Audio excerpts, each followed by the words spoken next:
घायल शेर की सांसें उसकी दहाड़ से भी ज्यादा भयानक होती हैं।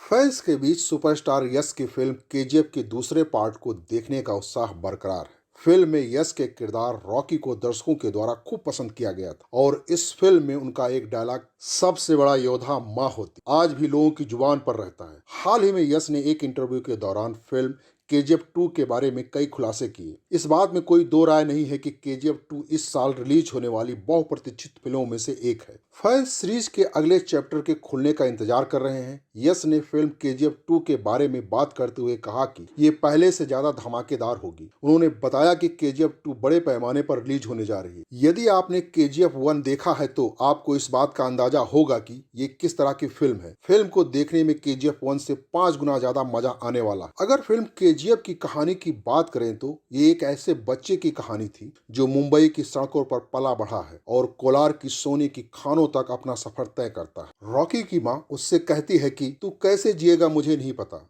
लेकिन जब मौत आए तो दुनिया का सबसे ताकतवर और अमीर बनकर मरेगा तू। मूवीज में बैकग्राउंड म्यूजिक का बहुत बड़ा रोल होता है और ये फिल्म के टूटे हुए हिस्सों को आपस में जोड़ता है। जैसे इस फिल्म में माँ बेटे के रिश्ते वाले सीन्स में आप केवल बैकग्राउंड थीम पर से ही इमोशनल हो जाते हैं। कई जगह भुवन की सिनेमेटोग्राफी देखते ही बनती है। माइनिंग वाले और 50 से 80 के दशक वाले सेट्स भी विशालकाय और अच्छे हैं। केजीएफ 1 में ज्यादातर वन लाइनर डायलॉग यूज किए गए हैं, जैसे सोने के गुल्लक को चिल्लर बटोरने के लिए नहीं रखा जाता, हाथ में मछली लेकर मगरमच्छ को खिलाने जा रहे हो, लेकिन मगरमच्छ को मछली नहीं हाथ पसंद है। इतिहास जल्दबाजी में नहीं रचा जा सकता, लेकिन आप प्लानिंग करके ब्लूप्रिंट बनाकर भी इतिहास नहीं बना सकते। इसी प्रकार के संवाद आपको केजीएफ 2 में भी देखने को मिलेगा। मूवी में आनंद बख्शी के गीत का एक नया वर्जन डाला गया है, गली गली में फिरता है तू क्यों बन के बंजारा। इसी तरह का गाना इस बार भी डाला जा रहा है। अगर फिल्म को गौर से देखें तो फिल्म में माँ वाला इमोशन भी है, रोमांस वाला भी, गरीबी वाला भी और मजबूरी वाला भी। लेकिन इस बार केजीएफ चैप्टर 2 में एक्शन पर सबसे ज्यादा जोर दिया गया है, खास करके क्लाइमेक्स सीन में, जहां पर संजय दत्त यानी कि अधीरा और रॉकी के बीच लड़ाई होती है। केजीएफ 2 में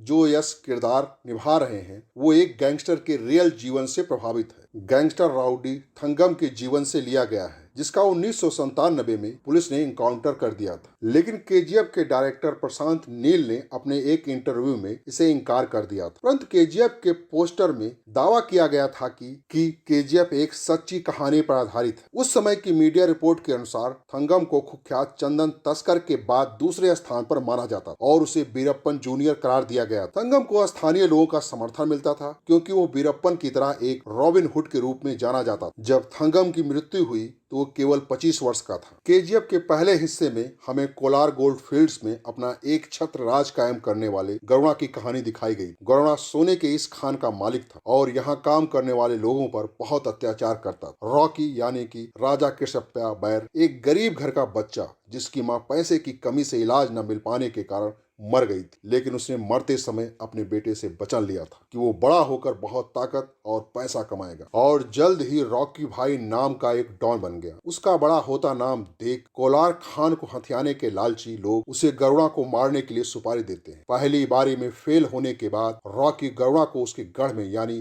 खान में ही मारने का प्लान बनाता और मार भी देता। पहली फिल्म यहीं खत्म हो गई। अधीरा गरुणा का चाचा है। सोने की खान के मालिक सूरवर्धन ने अधीरा को नजरअंदाज कर अपनी बीमारी के बाद खान को संभालने की जिम्मेदारी गरुणा को सौंप देता है। इस बात से अधीरा नाराज था। फिल्म के पहले हिस्से में अधीरा का कई जगह जिक्र आता है जिसमें उसे बहुत ताकतवर और क्रूर बताया जाता है। रॉकी के हाथों गरुणा की हत्या के बाद अब अधीरा की नजर भी खान पर है। दूसरी ओर रॉकी भी उस खान पर अपना कब्जा चाहता है। इससे उसे बहुत सारा पैसा मिलेगा और ये सब तब संभव हो पाएगा जब उसके पास ताकत होगी। मतलब वो अपनी माँ को दिए हुए वचन को पूरा करने के लिए ये सब कर रहा है। सारी टसल उस खान को लेकर है, इसलिए केजीएफ 2 में रॉकी और अधीरा आमने सामने होंगे। साथ में कई और खिलाड़ी होंगे जो कोलार गोल्ड माइन पर अधिकार करना चाहते हैं। पहली फिल्म में सिर्फ गरुणा को मारने की कहानी दिखाई गई। इसके आगे क्या होता है और फाइनली कहानी कहां पहुंचती है ये हमें फिल्म के दूसरे हिस्से में देखने को मिलेगा। लेकिन यहाँ मेन लड़ाई अधीरा और रॉकी के बीच है। केजीएफ 2 में रीना के कैरेक्टर पर भी फोकस किया गया है। आज के लिए बस इतना ही। आप हमें कमेंट करके बताइए क्या ये फिल्म